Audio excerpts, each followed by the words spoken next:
رسوله الكريم ماشاءاللہ ماشاءاللہ. أما بعد فأعوذ بالله من الشيطان الرجيم بسم الله الرحمن الرحيم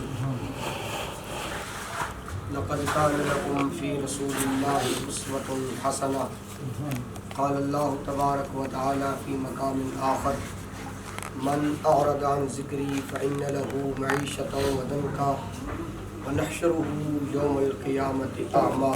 ماشاءاللہ آمنت بالله صدق الله مولانا العظيم سبحان اللہ ماشاءاللہ. صدق رسوله النبي الكريم الأمين إن الله وملائكته يصلون على النبي يا أيها الذين آمنوا صلوا عليه وسلموا تسليما.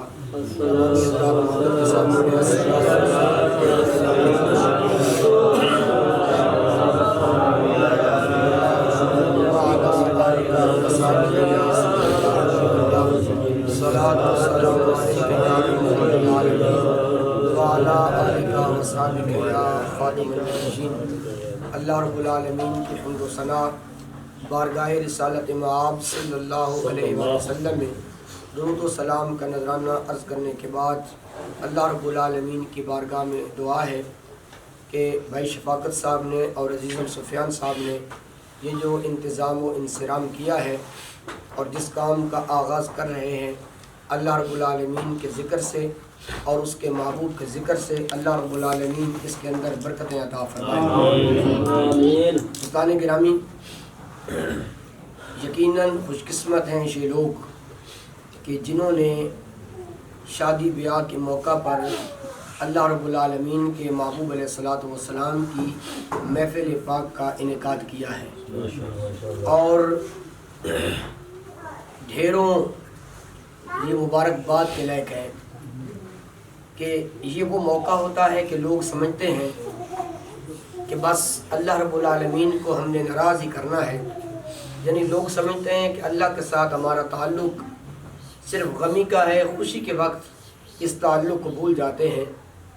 اور پھر ایک بار میں کہتا ہوں کہ انہوں نے اپنے معاشرے کے رسم و رواج، جو مہندی کی رسم ہوتی ہے، ٹھیک ہے، اور ہندوؤں کی جو رسومات ہمارے اندر داخل ہو چکی ہیں، اس کے اثرات ہیں کہ جو کہ مسلمان اور ہندو کافی عرصہ اکٹھے رہے تو انہی رسومات کو ہم اپناتے ہیں، لیکن قرآن و حدیث کو ہم نے چھوڑ دیا ہے. تو سارے معاشرے کے رسم و رواج کو سیٹ پہ رکھا اور پھر یہ وہ موقع ہوتا ہے، ہم نے دیکھا ہے، آپ بھی دیکھتے ہوں گے، جہاں بڑے بڑے علماء اور بڑے بڑے پیران عظام کے پاؤں پھسل جاتے ہیں.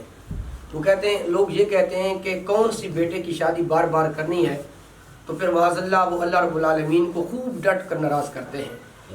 تو دوستان گرامی، یہ یقیناً خوش قسمتی ہے کہ اللہ اور اللہ کے حبیب علیہ الصلوۃ والسلام کے یہاں ذکر کی محفل سجی ہے. بہادر شاہ ایک ظفر شاعر ایک گزرا ہے، اس نے لکھا ہے کہ ظفر آدمی اسے نہ جانیے گا چاہے کتنا بھی ہو فہم و ذکی، جسے عیش میں یاد خدا نہ رہی اور جسے تیش میں خوف خدا نہ رہا. خوشی مل جائے اور خوشی میں وہ بندہ رب کو بھول جائے، فرمایا چاہے وہ کتنا بھی مال و دولت والا ہو، کتنا ہی وہ عہدے اور مرتبے والا ہو، وہ انسان نہیں ہے کہ جو خوشی کے اندر اللہ رب العالمین کو بھول جاتا ہے. دوستان گرامی، ہم اللہ رب العالمین کی نعمتوں کو دیکھیں. اللہ رب العالمین نے یہاں تک فرما دیا والذی ینبت لکم به الزرع والزیتون والنخیل والعناب ومن کل الثمرات، یعنی ہر چیز اللہ رب العالمین نے یہ بندہ مومن انسان کے لیے پیدا کی ہے. سورج کو دیکھ لیں، چاند کو دیکھ لیں، ستاروں کو دیکھ لیں، اور حتیٰ کہ اتنی نعمتیں عطا فرمائیں تو آخر میں فرما دیا وَإِن تَعُدُّوا نِعْمَتَ اللَّهِ لَا تُحْصُوهَا، اگر تم اللہ رب العالمین کی نعمتوں کو شمار بھی کرنا چاہو تو تم شمار نہیں کر سکتے. یعنی اتنی نعمتیں تو عطا کی ہیں، اور اللہ رب العالمین نے جو نعمتیں عطا کی ہیں، پھر نعمتوں کے ساتھ ساتھ اس نے کچھ احکامات بھی فرمائے ہیں. جس طرح کہ قرآن پاک میں ارشاد ہے مَا خَلَقْتُ الْجِنَّ وَالْإِنسَ إِلَّا لِيَعْبُدُونِ، کہ ہم نے انسان اور جنوں کو محض اپنی عبادت کے لیے پیدا کیا ہے. یہ انسان کی تخلیق کا مقصد ہے، یہ انسان کی بنیاد ہے.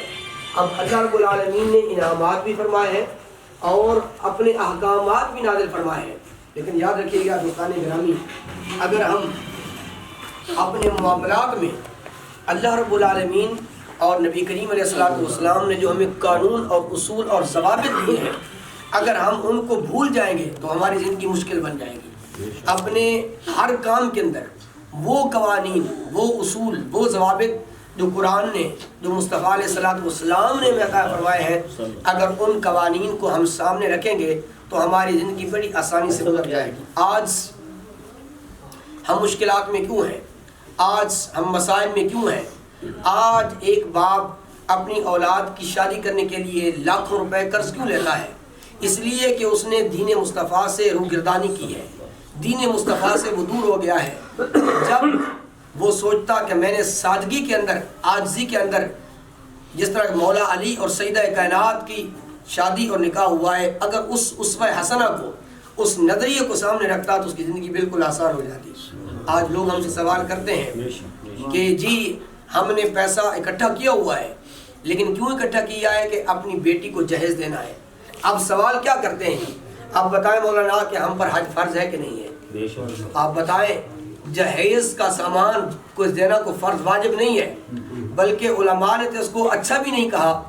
تو حج تو فرض ہے، تو جو آدمی اپنی بیٹی کے لیے جہیز کا سامان رکھتا ہے اور اتنے پیسے رکھتے ہیں کہ اس کی وجہ سے اس پر حج فرض ہو جاتا ہے، تو اس پر حج فرض ہے۔ اگر وہ حج ادا نہیں کرے گا تو وہ گناہ گار ہوگا۔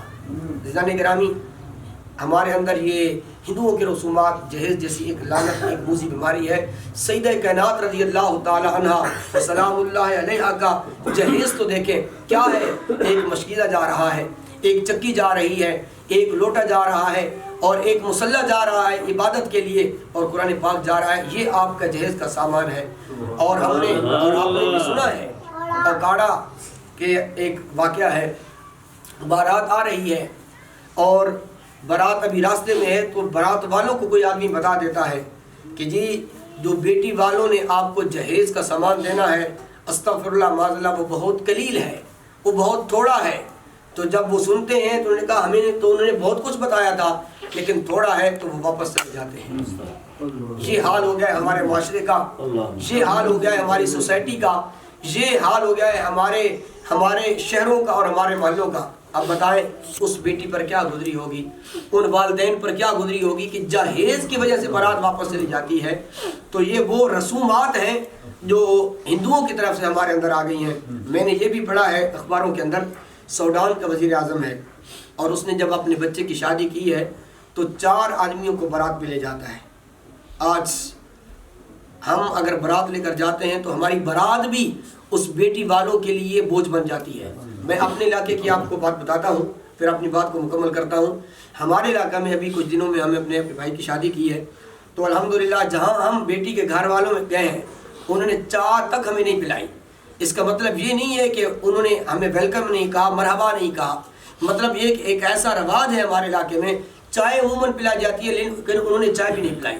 اب گھر کا سربراہ میں تھا، میرے والد تھے، اب یقین مانے میں مسند ایک ممبر پہ بیٹھا ہوں، ہم نے ذرا بھر بھی برا نہیں مانا کہ ہمارے 200 مہمان گئے ہیں، انہوں نے چائے تک نہیں پوچھی۔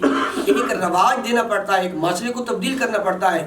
وہ بیٹی دے رہے ہیں اور جہیز کا سامان بھی ہم ان پہ لاد دیں، اور پھر کیا کریں، ان کو کیا ہے 200 آدمی کا کھانا بھی تیار کرتے، بتائیں ان کے تو 6 سال تک ان سے قرضہ بھی نہ اترتا۔ تو سوڈان کا وزیر اعظم 4 آدمی بارات میں لے جا سکتا ہے، تو آپ پر میں کون ہے؟ ہم اور آپ کیوں نہیں لے کر جا سکتے؟ اور پھر جب اپنے بیٹے کا ولیمہ کرتا ہے، میں نے تاریخ کے اندر پڑھا ہے کہ اس نے 11 افراد کو بلایا، 11۔ کسی نے اس کو یہ نہیں کہا کہ بھائی تو اتنا بڑا بادشاہ ہے، تو اتنا بڑا وزیر اعظم ہے، تیرے پاس پیسے ہیں، مال و دولت ہے، اور 11 افراد کو بلا رہا ہے۔ تو اسلامی گرامی، بڑا آدمی زیادہ کھانے پکانے سے نہیں بنتا، بڑا آدمی زیادہ لوگوں کو بلانے سے نہیں بنتا، بڑا آدمی وہ بنتا ہے جو شریعت مصطفیٰ پہ چلتا ہے۔ مستدرک حاکم کی روایت ہے اور مسند امام احمد کے اندر بھی روایت موجود ہے، بڑی خوبصورت روایت ہے، شاید آپ نے یہ پہلی مرتبہ سنی ہوگی۔ نبی علیہ السلام کے غلام ہیں حضرت ربیعہ بن کعب اسلمی رضی اللہ تعالیٰ عنہ، اور آپ کا کام کیا ہے کہ نبی علیہ السلام کو وضو فرماتے ہیں۔ کیا نسبت ہے، کیا تعلق ہے، کیا ان صحابی کی خوش قسمتی ہے۔ سبحان آج ہم اپنے اساتذہ کو وضو کراتے ہیں تو ہمیں خوشی ہوتی ہے کہ ہم نے اپنے استاد کو وضو کرایا ہے، شیخ کو مرشد کو آپ وضو کرائیں تو کتنی خوشی ہوتی ہے۔ قربان جاؤں ربیہ بن کعب اسلمی کی قسمت پر جو ہر نماز کے لیے وضو کراتے ہیں تو محمد مصطفیٰ کو کراتے ہیں۔ سبحان اللہ۔ اور پھر مزے کی بات ہے، مزے کی بات ہے کہ اسی دروازے پہ سو جاتے ہیں کہ جو ہی صبح صبح آقا کریم علیہ الصلوۃ والسلام اپنا دروازہ کھولے تو مجھے جگانا بھی نہ پڑے، میں خود بخود اٹھ جاؤں۔ تو نبی کریم علیہ الصلوۃ والسلام بے خبر ہو جو غلاموں سے وہ واقعہ کیا ہے۔ حضرت ربیہ بن کعب کا بہت بڑا عرصہ گزرا اور حضور ایک دن جلال میں آئے، جمال میں آئے، رحمت میں آئے، جوش میں آئے۔ فرمایا ربیہ کچھ مانگنا ہے تو مانگ لے۔ اب نبی علیہ الصلوۃ والسلام نے تو اس لیے فرمایا کہ ربیہ بن کعب جوان ہے، جوانی ڈھلتی جا رہی ہے، شادی کرنی ہوتی ہے، فرمایا ربیہ کچھ مانگنا ہے تو مانگ لو۔ عرض کیا رسول اللہ اور کچھ نہیں مانگتا، اور کچھ نہیں مانگتا، اور کچھ نہیں مانگتا، اسألک مرافقۃ فی الجنہ۔ سونا جب دنیا کے اندر اپنا قرب عطا فرمایا ہے، کل جنت کے اندر بھی اپنی رفاقت عطا فرما دے۔ نعرہ تکبیر، نعرہ رسالت، نعرہ حیدری۔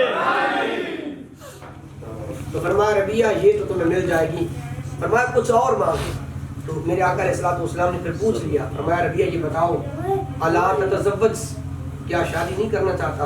تو حضرت ربیہ عرض کرتے ہیں یا رسول اللہ ما اريد واللہ ما اريد، یعنی میرا کوئی ارادہ نہیں ہے، لیکن یا رسول اللہ میرے پاس تو بیوی کو خرچہ دینے کے لیے، کھانا کھلانے کے لیے پیسے بھی نہیں ہیں۔ اب دیکھیں ہم شادی سے پہلے کتنا انتظام کرتے ہیں، 1 مہینہ 2 مہینہ، لیکن ایک شادی صحابی کی شادی اور کیسے چند منٹوں کے اندر، چند لمحوں کے اندر وہ ترتیب پا جاتی ہے۔ عرض کیا یا رسول اللہ میرے پاس تو پیسے بھی نہیں ہیں، میرے پاس تو مال و دولت بھی نہیں ہے۔ اور پھر دوسرے جملے جو اپنے کمال کے بولے، آپ نے عرض کیا یا رسول اللہ میں نہیں چاہتا کہ کوئی ایسا تعلق کسی اور کے ساتھ بن جائے کہ جس کی وجہ سے مجھ سے اس کا تو قرب مل جائے لیکن میں آپ سے دور ہوں۔ سبحان اللہ۔ تو نبی کریم علیہ الصلوۃ والسلام نے پھر پوچھا، فرمایا الا تتزوج، شادی نہیں کرنا چاہتا؟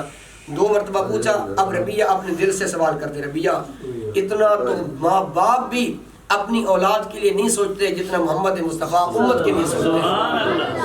اب حضور نے پوچھا تو کہہ دوں گا ہاں، لیکن پھر انداز پھر بدلا۔ حضور نے تیسری مرتبہ پوچھا، فرمایا ربیہ شادی نہیں کرنا چاہتا؟ یہ نہیں کہا یا رسول اللہ ہاں کرنا چاہتا ہوں، عرض کی یا رسول اللہ مرنی ما شئت، یا رسول اللہ جس طرح آپ چاہتے ہیں آپ وہی کر ڈالیں۔ یہ بات یہ نہیں کہا کہ میں کہتا ہوں، اس میں تو پھر فرماتے ہیں کہ میری رضا شامل ہو جائے گی۔ اب نبی کریم علیہ الصلوۃ والسلام نے فرمایا جاؤ فلاں قبیلے کے پاس چلے جاؤ، یقرئکم السلام، فرمایا ان کو میرا سلام بھی کہنا اور ان سے کہنا کہ محمد مصطفیٰ نے بھیجا ہے، اپنی بیٹی کا رشتہ مجھے دے دو۔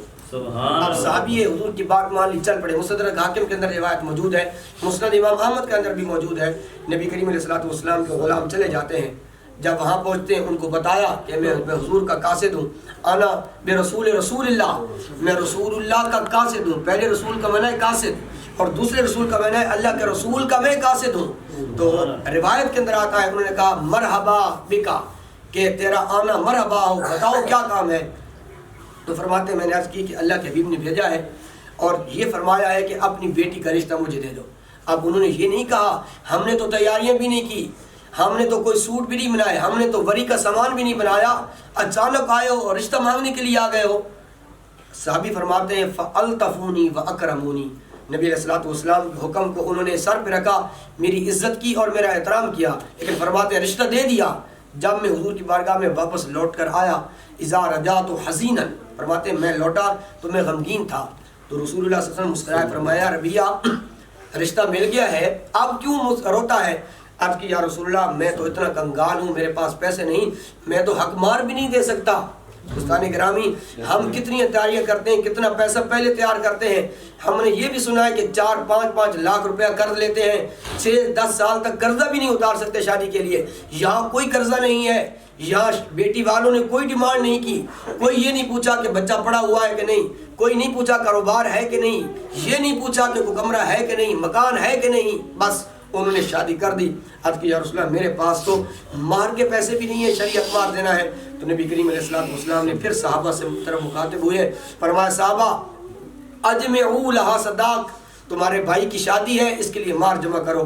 تو تو حضرت بریدہ اسلمی عمرا صحابہ میں سے تھے، عرض کی یا رسول اللہ میں دیتا ہوں، ایک سونے کی ایک ڈلیا لے کر آئے، نبی کریم علیہ السلام نے اس کو بطور مار میں دیا، لیکن فرماتے ہیں پھر بھی میری نظریں جھکی ہوئی تھیں، شادی تو ہو گئی ہے، بیٹی کا رشتہ بھی مل گیا ہے، لیکن ولیمہ کرنا ہوتا ہے اور یہ سنت ہے، میرے پاس تو ہے بھی کچھ نہیں، لیکن ہم کیا کرتے ہیں، آپ نے دیکھا ہوگا، میں بھی جاتا ہوں، آپ بھی جاتے ہیں، 6 7 کھانے ہوتے ہیں، اور پھر پلیٹوں کے اندر جتنا ہم ڈالتے ہیں، کتنا کھانے کا ہم ضیاع کرتے ہیں، اور پھر 4 ڈشیں، اور یہ یاد رکھ لیں کھانے کو 6 بھی بنا لینا، وہ دور گزر گیا ہے کہ جب لوگ تعریفیں کرتے کہ فلاں نے بڑا کھانا پکایا ہے، لوگ کھاتے ہیں تو ملتے بھی نہیں، خاموش ہو کر دوسرے دروازے سے نکل جاتے ہیں۔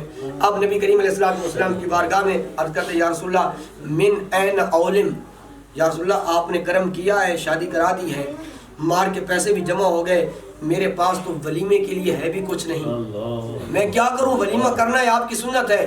پھر نبی کریم علیہ السلام بریدہ اسلمی کی طرف متوجہ ہوئے، فرمایا بریدہ آپ کے یار کی شادی ہے اور ولیمے کا بندوبست کرنا ہے، کچھ کرو۔